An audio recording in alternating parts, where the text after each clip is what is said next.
Pero bago tayo magpatuloy ay pakilike ang ating video.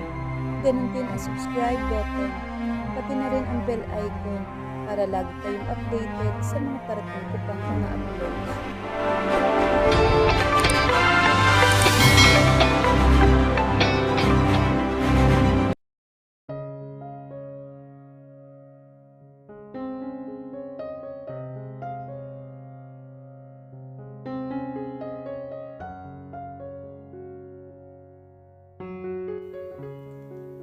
Inilapag ko ang kape sa ibabaw ng mesa at hinila ang upuan para umupo sa harap ni Brianna. Hindi mawala ang ngiti sa kanyang labi nang hawakan ang tasa ng kape. Sumulyap ako sa itaas na tahimik na umalis si Atasha. Sorry, kung kinakailangan pang dalhin ka rito ng ina ko. Natawa naman siya sa sinabi ko. Natutuwa akong makita ka, Victor. Matagal na ang huli na wala akong nakikitang dahilan para magtagpo tayong muli, pero hindi ko mapigilang maging masaya nang makita ka at may asawa na. Nagnguso siya at bumuntong hininga nang maluwag habang iginagala ang kanyang mga mata sa paligid. May magandang bahay at isang magandang asawa. Tila hindi siya gusto ng nanay mo para dalhin ako rito para sa isang gabi o mas maraming araw na pananatili. I'm sorry. Hindi. Natatawa siyang umiling at agad din naman iyong naglaho. Ako dapat ang mag-sorry. Hindi ko na kasi natanggihan pa si tita. Huwag ka mag-alala. Bukas ay aalis na rin ako. Pinagbigyan ko lang naman ang kanyang request. Kahit na sinasabi niya sa akin na nagpakasal kayo dahil nabuntis mo ang asawa mo.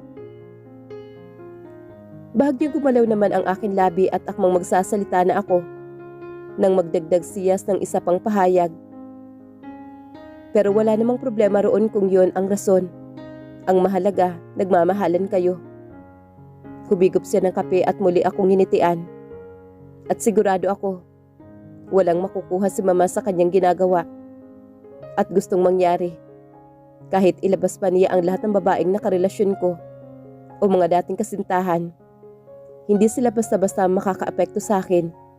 Lalo na ngayon, alam nilang may asawa na ako. Nakipag-date ako sa mga disenteng babae. Magkakahawig sila halos lahat. Si Atasha lang naman ang medyo nalihis ng kaunti. Pero hindi ako sumasang-ayon na hindi niya kailanman mapapantayan o maaabot si Eliana. Iba si Atasha at mahal ko siya sa paraang iyon. Sa guest room ka matutulog. I'm sorry kung kinakailangan pang pumasok ng asawa ko sa kwarto niya. Sa tingin ko hindi maganda ang kanyang pakiramdam. Well, siguro ganoon din ang nararamdaman ko kung ako nasa kalagayan niya. Kumunot naman ang noo niya at tiningnan ako. Mananatili ako para sa isang gabi. Bukas makakahanap na rin ako ng kondo. Ang totoo, hindi naman talaga ako nagmamadaling makahanap ng kondo. It just, gusto akong samahan ni tita. I'm sorry. Ulit ko at tipid siyang nginitian. Pagpasok ko sa silid ay naabutan ko si Atasha sa kama at nakasandal sa headboard. Nagulat siya nang bigla akong pumasok sa silid. Tamad akong umiwas ng tingin at dumiretso sa closet. Mabilis akong naligo at nagbihis. Dito ako matutulog. Ang guest room ay okupado ni Brianna. Ang ibang mga silid ay medyo marumi. Pabulong kong saad at lumapit sa kama. Magtatagal ba siya rito? Sumulyap ako sa kanya at nakita kong hindi maganda ang timpla ng mukha niya. Umupo ako sa kama at hinarap siya. Mabilis naman siyang napaiwas ng tingin at inabala ang sarili sa pag-aayos ng kumot. Gusto mo ba? Pinigilan ko ang mapanuyang tono. Depende kung gaano mo siya papayagang manatili dito ng matagal. Pero kung ayaw mo, pwede naman siyang umalis. Pabitin kong sabi para tuksuhin siya. Medyo magaan itong pag-uusap namin dahil wala akong malaking issue o masakit na hiwalayan kay Brianna. Siya ang high school sweetheart ko na pinahalagaan ko noon. Posible ba yon? Ex mo siya. Hindi mo siya papayagang manatili rito na matagal. Kung gayon ay dalhin mo rito si Roland kung iyan ang magpapakomportable sa'yo. At mukhang patas na tayo. Malamig kong usal at huminga ng malalim. Bakit ang sama mo? Narinig kong bulong niya. Naramdaman ko na lamang sa likod ko ang paggalaw niya. Akma na akong pipikit nang maramdaman ko ang kanyang maliit na kamay na dahan-dahan pumunta sa aking dibdib. Napakunot ako ng noo at naramdaman ko na siya sa likod ko. Talagang may paraan ng babaeng ito para gawing napakadali ang mga bagay para sa kanya. Ayos lang, dahil may bisita ka. Katabi kitang matutulog ngayon. Dinilaan ko ang ibabang labi ko at sinulyapan ang kanyang maliit na palad na sinusubukang pumahinga sa aking dibdib. Alam kong marahil ay hinihintay niya ang tamang oras para sabihin sa akin ang lahat, dahil sigurado siya at ang kanyang ama ay nag-iimbestiga at gumagawa ng plano kung paano mapapaamin si Roland kung may kasabot nga siya at may video sila. Sinisikap ni Atasha at Liam na huwag lumaki ang iskandalo at dahan-dahan nila itong ginagawa para hindi na matrigger si Roland na ilabas ang anumang video na mayroon siya. Pero kung si Liam Florendo ang mag-iimbestiga, sigurado akong wala siyang mapapala roon. Matulog ka na. Inalas ko ang kanyang palad sa aking dibdib. Narinig ko ang mabigat at dismayado niyang pagbuntong hininga. Gumalaw ako para humarap sa kanya. Hindi ako nagkamali. Mukha siyang dismayado at bahagyang nasaktan. Hinawakan ko ang kanyang baba at inangkin ang mga labi nito. Isang malambot at mapanuksong halik. Huminto ako at nakaawang ang kanyang labi habang nakapikit ang mga mata. Umaasang mas lalalim pa ang halik. Good night. Binuksan niya ang kanyang mga mata. Hindi mapigilang mapanguso at bahagyang naiinis sa maikling halik na ibinigay ko sa kanya. Bumuntong hininga ako at humarap sa kisame at pumikit. Ilang segundo ay binuksan ko ang aking mga mata at humarap kay Atasha na agad na nakatulog. Hindi ko siya pwedeng pabayaan. Ang kumpanya ay nakapangalan na sa kanya. Magtitiwala ako kay Conrad na madadala niya sa akin ang salarin sa likod ng illegal na transaksyon na ito sa mga negosyo ng mga Florendo. At sana tama ang hinala ko.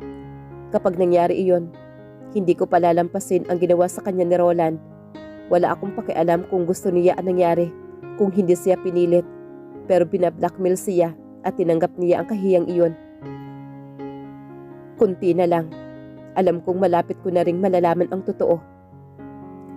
Umikot si Francisco sa swivel chair nito at napabuntong hininga. Kunot noo at problemado akong tiningnan. Pinaghihinalaan mo si Eliana?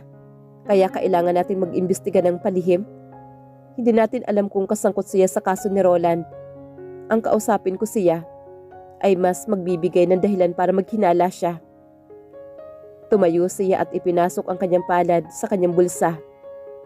Kung kasabot siya ni Roland, hindi mas magugulo ang plano mo sa investigasyon. Kailangan nating kumonekta sa kanya muli nang hindi niya tayo mahalata na pinaghihilanaan natin siya.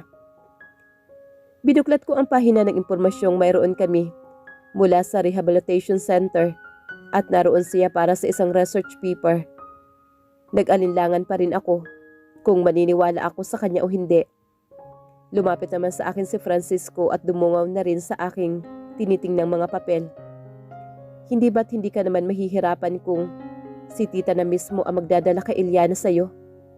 Maingat niyang tanong kaya natigil ako para tingnan siya. Ngumisi siya at umupo sa tabi ko. Pero si Eliana, kaibigan natin siya. Sa tingin mo ba, magagawa niya talaga itong lahat? Anong kapangyarihan ang mayroon siya para umabot sa ganitong level? Para lang pabagsakin si Atasha? Hindi ako nakaimik sa sinabi nito.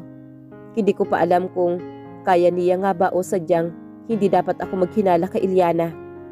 Sa bagay, kapag puno ka ng galit at puot, tila makakalimutan mo maging mabait. Sa maikling panahon, pero gayon pa man, depende pa rin yun sa bigat ng kasalanan ng taong nagkasala sa'yo. Tumigil siya at humalakak. Sa tingin ko, hindi naman ganoon kabigat ang ginawa ni Eliana para umabot siya sa ganito. Magtitiwala ka ba sa kanya? Nahihirapan akong lumunok at inilapag sa mesa ang papel, kaya sumandal sa couch. Kailangan kong malaman ang higit pa tungkol kay Roland. Kung mayroon si Roland na pwedeng ikontrol kay Atasha, dapat ay mayroon din tayong ganoon at kailangan ko ng tamang pruweba para isuplong siya sa mga pulis kapag napatunayan. Si Iliana, kilala ko siya. Sa lahat ng mga ex ko, siya ang taong hindi gagawa ng masama sa ibang tao. Masyado siyang mabait para saktan o maghiganti sa mga taong nanakit din sa kanya. Hindi niya pag-aaksayahan ng oras ito. Nakita ko ang biglang pagseryoso naman ni Francisco. Kung dadalhin siya ng mamasakin, papayag akong makausap siya at humingi ng tulong sa kanya. Ngayon ay nalaman naming bahagi si Roland sa research naman ni Iliana. Isa siya sa mga taong sigurado akong lagi niyang nakaka-interaction sa rehabilitation. Nagustuhan mo siya noon. Sa tingin mo ba, hindi masamang idea na masangkot ka ulit sa kanya? Ngayon pa na hindi kayo maayos ni Atasha, baka magustuhan mo ulit siya. Hindi tumigil sa mama na gumawa ng paraan para mas mapabilis ang pag-alis ko sa pwesto ko sa kumpanya ng mga Florendo. Pinapunta ako ng mom ko para dalhan ka ng pagkain. Nagkataong nagkita kami sa isang pagtitipon at gusto niyang iabot ko sa iyo ito, ang cake na gawa ko mismo. Hinilot ko ang sentido ko at tiningnan si Steph. Nang humupa ang iskandalo, palihim na lumabas si Atasha para kahit papaano ay maging ligtas sa media. Abala siya sa kanyang nalalapit ng pagsusulit, nagaganapin kinabukasan. Ayoko na siyang bigyan pa ng problema. Wala ang asawa ko sa bahay. Hindi ka dapat narito, Steph. Tumayo ako at hinawakan siya sa braso para palabasin ng bahay. Pero hindi ba niloko niya kayo? Sinabi ng mama mo na pinakasalan mo lang siya para sa business. Taka niya akong tiningnan. Kaya pala mayroon siyang relasyon sa ibang lalaki. Dapat mong iwanan yung asawa mo at hanapin ang tamang babae para sa iyo, Victor. Huminto kami sa tapat ng pintuan at madilim ko siyang tiningnan. Sabi niya ay inaayos ninyo na ang divorce ninyo. Hindi rin ba yun totoo? Tumawa siya na hindi pinaniniwalaan.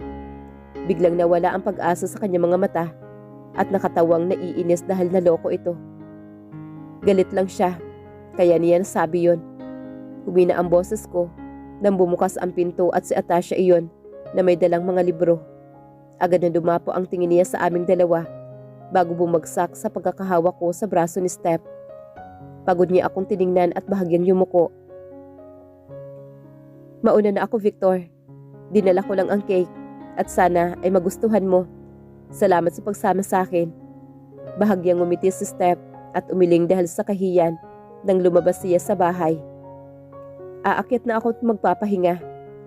Mukha siyang pagod din ako sa paggawa ng lahat para sa kanya. Pero agad napapawi ang pagod na iyon kapag nakikita ko siya. Kahit papaano ay nagbibigay iyon sa akin ng lakas at kumpiyansa para magpatuloy. Hindi ko na alam kung kailan matatapos ito. Umangat ang tingin ko kay Conrad nang pumasok siya sa aking opisina. Inalok siya ng kape pero tinanggihan niya iyon at tila hindi siya magtatagal pa rito. Narito lang ako para sabihin ng isang mahalagang bagay sa iyo. Seryoso niya akong tiningnan. Ayoko nang makialam pa sa nangyayaring anomalya sa kumpanya ni Liam. Lalo na ngayong nalaman ko na kung sino ang nasa likod ng iligal na gawain sa negosyong hawak mo. Bumigat naman ang paghinga ko at napatayo. Tama ka, Victor. Siya nga at wala nang iba pa. Humakbang siya papalapit sa akin. Handa akong tulungan si Atasha anumang oras. Pero ang isyong ito ay dapat lutasin ng kanyang pamilya at ayokong makialam dito. Lalo na at anak ni Liam Florendo ang nasa likod nito. Si Mara Florendo ang nasa likod ng lahat ng iligal na transaksyon ng kumpanya na sa kalaunan ay ikaw ang sasalo. Siya ang dating head manager ng kumpanya kaya alam niya kung paano ito gumana. Buiset. Alam ko na. Pero bakit niya gagawin ito? Anak siya ni Liam Florendo. Bakit niya pababagsakin ang sarili niyang pamilya? Bulong ko sa sarili ko. Anak sa labas na hanggang ngayon ay hindi alam kung sino ang ina. Hindi ka ba aware na sobrang pinaghandaan siya ni Liam sa kumpanya? Dahilan para ipasara niya ang art gallery at talikuran ang kanyang trabaho bilang arkitekto sa pag-aakalang siya ang mamahala ng lahat. Walang interes at kaalaman si Atasha sa negosyo, pero ibinigay iyon sa kanya ng kanyang ama. Medyo unfair iyon para sa isang taong nagsisikap at halos nakakalimutan ang kanyang hilig para lang mapaluguran ang kanyang ama. Mapait siyang ngumiti sa akin. Sa kabila ng lahat, sa tingin ko ay mas pipiliin ni Liam na protektahan ang kanyang mga anak kaysa sa mga Del Mundo na minsan na niyang kinamuhian. Mariin akong napapikit at napaupo naman sa swivel chair. Ang kaguluhang ito ay dapat lutasin ng pamilya. Hindi na ako makikialam dito. Gusto kong panatilihin ang pagkakaibigan at respeto ko sa mga Florendo. Wika naman ni Conrad.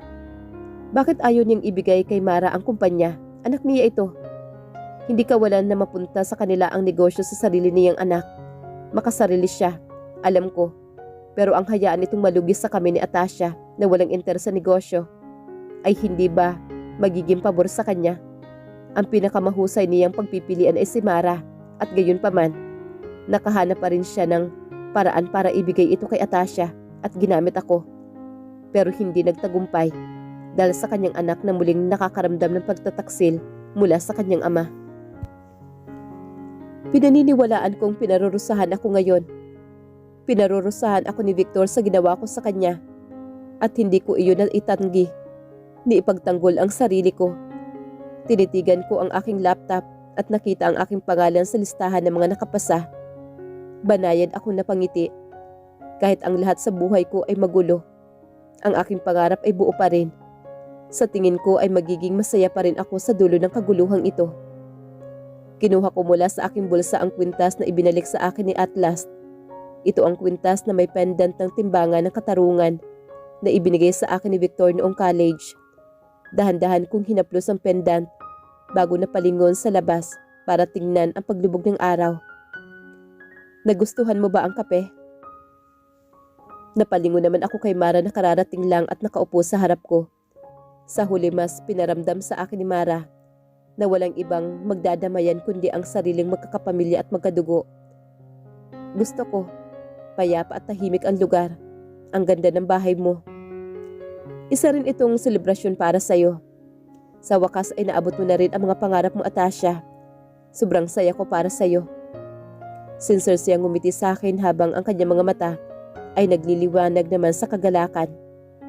Magandang pakiramdam ito pero gayon pa man, hindi ko magawang magdiwang at maging lubos na masaya tungkol dito. Salamat, Mara. Hindi, Atasha. Salamat sa pagtanggap mo sa akin sa iyong pamilya. Sa pagtanggap mo sa akin bilang iyong kapatid. Hinawakan niya ang aking palad. Tutulungan kitang mas makilala. Marami akong kilalang abogado at magiging isa ka sa pinakamagaling na mga abogado. Sisiguraduhin ko yon. Masyadong maganda iyon. Hindi ako humingi ng tulong sa ibang tao. Kahit noon pa. Mahirap mabayaran ang utang na loob. Pero sa estado ng buhay ko ngayon, ay mukhang kailangan ko ang tulong ni Mara. Hindi na maganda ang nangyayari sa pamilya, maging sa aking reputasyon. Ngayong narito ka na, pabitin niyang sabi, kaya inangat ko ang aking ulo para tingnan siya. Oras na para malaman mo at humingi ng hustisya. Para sa mga taong nasa likod ng pagbubagsak ng kumpanya at ng iyong iskandalo, kailangan mong maibalik ang tiwala ng publiko sa iyo. Dahil ang isang mabuting abogado ay dapat panatilihin ang kanyang integridad at mabuting reputasyon sa mundo. Napakunot naman ang noo ko sa biglaan niyang pagbubukas ng ganitong usapin. Natahimik ako at doon niya binatawan ang aking palad para tumayo. Dapat mong linisin ang iyong pangalan, Atasha, sa publiko para maibalik ang kanilang respeto sa iyo. Dahil kung hindi mo magagawa yon, sa likod mo ay pagtatawanan ka ng mga tao. Kumuha siya ng papel sa ilalim ng counter at bumalik siya sa akin habang ang mainit ng ngiti ay nanatili sa mga labi nito. Hihintayin mo ba na si Papa ang makahanap ng kasagutan kung pwede mo namang gawin? Napalunok ako at tinabot niya sa akin ang papel na may kalapadan. Sinuri ko ito nang mabuti na mapansin ko ang ilan sa mga larawan na mukhang pamilyar sa akin. Ilyana, bulong ko at biglang tumigil ang aking mundo. Iniimbestigahan ko si Roland dahil iyon ang utos sa akin ng Papa. Hindi pwedeng si Roland lang ang makagawa ng lahat ng ito. Like isa siyang Villaruel, pero sa tingin ko Hindi papayag ang tito niya sa ganitong uri ng pag-uugali at malaki ang tiwala ni Papa sa Villaruel. Bumuntong hininga siya ng malalim at problemadong umiling. Mariin siyang pumikit at nahihirapang tiningnan ako muli. Nalaman kong may koneksyon sina Roland at Eliana. Hindi ko kilala si Eliana. Pero ang koneksyon niya kay Victor, ang asawa mo, ang nagpakilala sa akin ng higit pa tungkol sa kanya at sa koneksyon niya sa iyo. Seryoso niya akong tinitigan. Muli kong sinuri ang mga larawan ni na Roland at Eliana na magkasama. Hindi ko mapigilan na mag-isip na maaring dahilan niya kung bakit ginagawa ang lahat ng ito. Narehab si Roland Villaruel. Sa pagpasok niya roon ay sumunod naman si Eliana para pag-aralan ang mga pasyente. Pinag-aaralan niya ang ilang tao roon kasama si Roland. Narinig kong doktor siya. Sa tingin mo ba, sa pagkakataon lang ang lahat ng ito? O sadyang para plano gawin ay para sa'yo? Bumigat naman ang paghinga ko at galit at nilamon ako. So siya pala ang sumusubok na sirain ang kasal namin ni Victor. Siya. Maayos kami nag-usap. Halos lumuhod ako sa harapan niya para balikan si Victor. Para maayos ang relasyon nila. Nagkamali ako pero kailangan bang umabot ang lahat ng ito sa ganitong posisyon ang sirain ako? Wika naman ni Atasha. Bakit naman magsasalita si Roland tungkol sa politiko? Lito kong tanong sa sarili at tiningnan si Mara na biglang nanahimik. Naguguluhan din siya sa bahaging iyon. Sinabi sa akin ni Roland na politiko rin ang isa sa mga dahilan tungkol sa akin. Bakit kailangan ding isama si Eliana ang politika rito? At ano naman ang rason? Politika? May sinabi ba si Roland tungkol sa iyong ama? Tinaasan ako ng kilay ni Mara at tipid ng ngumiti sa pagtagal ng titig ko sa kanya. Well, siguro gagawin iyon ni Eliana. Dahil kapag bumagsak ka, ay nariyan si Papa para gawa ng paraan ng lahat. Pero kung pati si Papa ay pababagsakin ni Eliana, anong kakapitan mo? Wala rin naman, diba? Sino ang iyong panangga sa iyong mga problema? Ang ating ama, hindi ba? Marami siyang alam. Marahil ay matagumpay rin itong nakakalap. Kaya siguro natagalan si Mara. Dahil marami na siyang nalaman ngayon na nakuha niya ang lahat ng impormasyon. How about the company? Ano nangyari ngayon? Umayos ng upo naman si Mara at sinulyapan ang kalangitan na wala ng araw. Kalmado siyang bumuntong hininga bago ngumiti ng mapanukso. Hindi ko alam, Atasha. Bakit hindi mo balikan ang kumpanya at ikaw mamahala roon? Tingnan natin kung ano ang magagawa mo para iligtas ang kumpanyang nakapangalan na sayo. Kinagat ko naman ang ibabang labi ko at tumango. Muli kong ibinagsak ang tingin sa mga larawan. Si Eliana iyon na may malambot na banayad ng ngiti na nakapaskil sa mga labi nito habang naglalakad sa hallway kasama si Roland. Mas pinagtuunan ko ng tingin ang mukha ni Eliana. Mukha siyang anghel sa kanyang malambot na katangian at inusid ng mga mata. Sino mag-aakalang ang ganitong uri ng babae ay maaring gumawa ng pinakamasamang bagay para sirain ang buhay ng isang tao? Dumilim ang titig ko sa kanya. Pareho lang kami. Pero hindi ko itinago ang aking motibo. Hindi tulad niya. Ayos ka lang? Nagising ako sa kalagitnaan ng gabi. Hinawakan ko ang espasyo sa tabi ko at bigla ako nakaramdam ng pagkadismaya nang wala na naman si Victor sa tabi ko. Hindi na naman siya natulog sa aming kama. Tumayo ako at tahimik na naglakad pababa ng hagdanan. Pero mas bumagal pa ang lakad ko nang makitang bukas ang ilaw sa kusina. Naguguluhan ako nagpatuloy sa paglalakad para makarating sa entrada ng aming kusina. Ngunit ang akmang pagpasok ko ay nahinto nang marinig ang banayad na pangungusap na boses ni Victor. May kausap ba siya? Ako ang pupunta riyan. Hindi mo na kailang pumunta rito. Bulong niya. Sinusubukang itago ang isang bagay. Ipinatong ko ang aking palad sa dingding at bahagyang sumandal para marinig ito. Pwede muna tayo magkita ng palihim. Mainit pa rin ang mga tao sa amin ni Atasha. Kumunot ang noo ko at nahihirapang huminga. Sino na naman itong babae? Sino ba ang kanyang kausap? Kung noon kaya kong tanggapin at tiisin ang harap-harapang pagpunta ng kanyang mga babae rito. Ngayong patago at lihim na ay mas nakakapagduda ito. Salamat, magkita na lang tayo. Ito ay kasing banayad ng payapang simoy ng hangin sa umaga. Banayad na parang karagatan sa ilalim ng sinag ng araw at hapon. At kinamumuhian ko ang tono ng mga boses niya sa pamilyar na sa akin tuwing nakikipag-usap siya sa isang taong kilala ko noon. Mabilis akong bumalik sa hagdanan at pumasok sa silid at nilako at sumandal sa pintuan habang bumuntong hininga ng malalim. 2 cellphone ang gamit niya. Ang isa ay para sa personal na gamit at sinabi niya na ang isa ay para sa trabaho. Trabaho lang ba talaga? Bakit pakiramdam ko may itinatago siya? Hindi ko ginagalaw ang pagkaing nasa harapan ko at panay ang sulyap kay Victor. Dumapo ang tingin ko sa cellphone niya na nasa tabi nito habang abala siyang kumakain. Nag-vibrate iyon. Agad niya itong sinuri. Nakita ko ang pagkunot na noo niya at tila nagulat siya sa nabasa. Lumabas na ba ang resulta ng bar exam mo? Hinarap niya ako. Mukha siya naguguluhan at nagtataka. Binati ako ni Francisco. Nakapasa ka. Well, at least, alam na niya ngayon. Noong nakaraan linggo pa, oo. Tipid naman ang sagot ni Atasha. Natigilan naman siya at hindi nakapagsalita. Bahagyang bumukas ang kanyang labi at mahinang tumawa. Tumango siya at tiningnan ako. Hindi mo sinabi sa akin? Mariing tanong naman ni Victor. Maingat niyang tanong para hindi magmukhang tanga o nasasaktan o baka naka-offend. Pag-aawayan ba natin na hindi ko nasabi sa'yo? Bahagya naman ako na dismaya. Inaasahan kong babatiin niya muna ako bago sabihin iyon. Bukod pa roon, mukhang abala ka naman. Halos hindi ka na umuwi, Victor.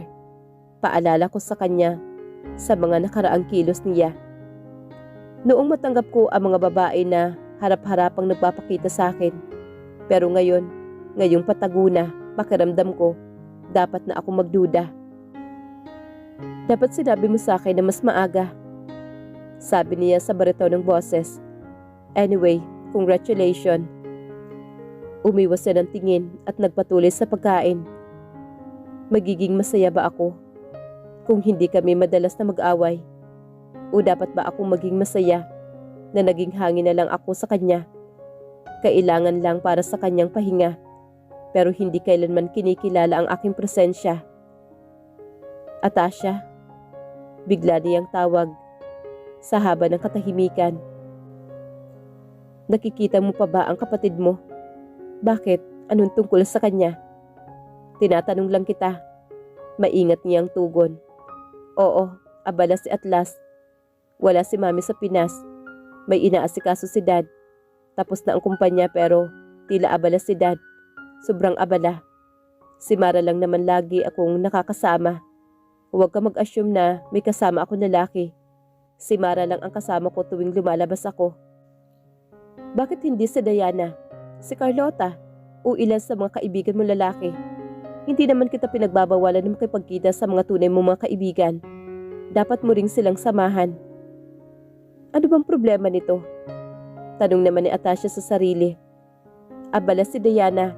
Lahat sila ay busy. Umiwas ako ng tingin at doon lang ginalaw ang pagkain. Si Conrad. Bigla niyang sambit ng pangalan ng kaibigan ko. Well, si Nalia at Conrad. Puntahan mo sila at subukang puntahan din sila ng madalas. Ano bang mali sa kanya? Bakit pati pakikipagkaibigan ko ay pakikialaman niya? Ngayon pa talaga siya nagkaroon ng pake. Narinig ko ang tunog ng shower sa loob ng banyo. Dahil alam kong naliligo ngayon si Victor, ay nagmamadali kong sinuri ang kanyang mga gamit sa aming kwarto. Hinanap ko ang kanyang cellphone ngunit cellphone na nakita ko sa sakyan ay wala rito sa aming silid.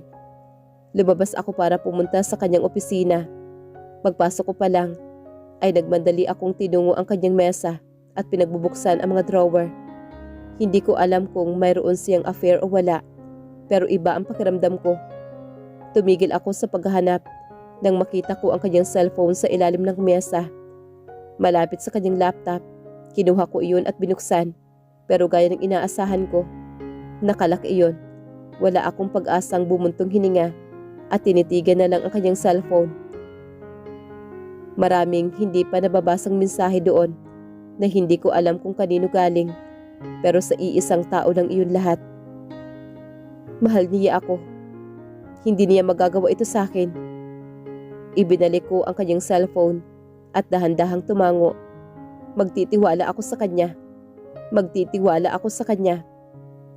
Akmang aalis na sana ako, ngunit bigla ako natigilan sa isang larawan na nakaipit sa folder. Kalahati lang ng kita ko, ngunit pamilyar sa akin ang larawan ay talagang may nararamdaman akong kakaiba. Dahan-dahan kong binuksan ang folder at halos napasinghap nang makita ko ang larawan ni Eliana roon kasama si Roland. Ito ang parehong larawan na nakita ko mula kay Mara. Iimbestigahan ba niya si Eliana? Inimbestigahan niya ang kanyang ex. Bakit pinagkihinalaan niya? Kung gayon ay dapat ko babang ipagtapat sa kanya ngayon? Hanggang saan ang nalaman niya? Kaya ba niyang idiin si Eliana? Ngayong alam na niya ang katotohanan na siya ang kasabwat ni Roland. Gagawin niya ba iyon para sa akin? Kahit papaano ay gumaan ang loob ko na malaman may ginagawa si Victor. Kahit papaano ay gumaan ang loob ko na malamang may ginagawa si Victor, na kahit papaano ay nag-aalala rin siya sa akin.